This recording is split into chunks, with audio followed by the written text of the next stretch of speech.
Sinundo nga pala ako ni Papa Tampi gamit si Ninja Lu. Grabe, sobra siya nga pala na experience. Naisipan niya pala ni Papa Tampi na sunduin ako. Namili nga pala dito si Papa Tampi ng gagamitin. Ito nga pala ang napili niya si Ninja Lu. Kasi nga pala hindi niya pala ito nasusubukan. Dahil nga pala para itong masaya gawin. Dito nga pala ililinisan niya muna si Ninja Lu. Para nga pala maganda naman tignan. Hindi nga pala itong naisip ni Papa Tampi. Alas nga pala wala akong kaalam-alam. Dito nga pala itinasting niya muna. Para nga pala hindi siya abutan na sira.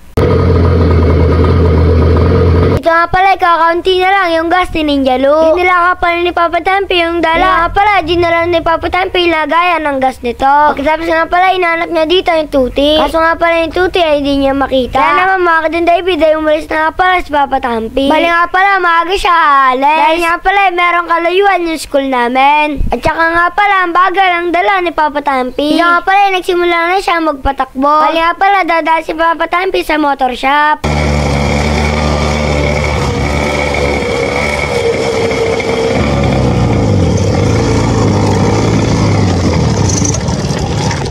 Para nga pala bumili ng tuti. Pagkatapos nga pala ay nandito na siya. At saka nga pala pinarada na nga pala si Ninja Lu. Bumili nga pala siya ng tuti dito. Ito nga pala ang inahalo sa gasolina. Kaya naman bumili nga pala si Papa Tampi ng gasolina. Buti na lamang ay merong malapit dito. Bali nga pala mga kadang David ay inuulugan lang ito. Ito nga pala ang binili ni Papa Tampi ay 30 pesos lamang. Saktong-sakto nga pala ay sa hawak ni Papa Tampi. Dito nga pala ay nagsali na si Papa Tampi. Para nga pala kung naubusan siya ng gas ay meron siyang extra. Pagkalipas nga pala ng ilang minuto ay nandito na siya sa school namin. Kaya naman mga kadang David ay pinarada niya ito. Para nga pala hindi ito mawala ay nilagyan na ng padlock. Nga pala umalis na si Papa Tampi para pumunta sa room. At pagkatapos nga pala ay nandito na ako. Nagulat nga pala ako dahil dala niya si Ninja Lu.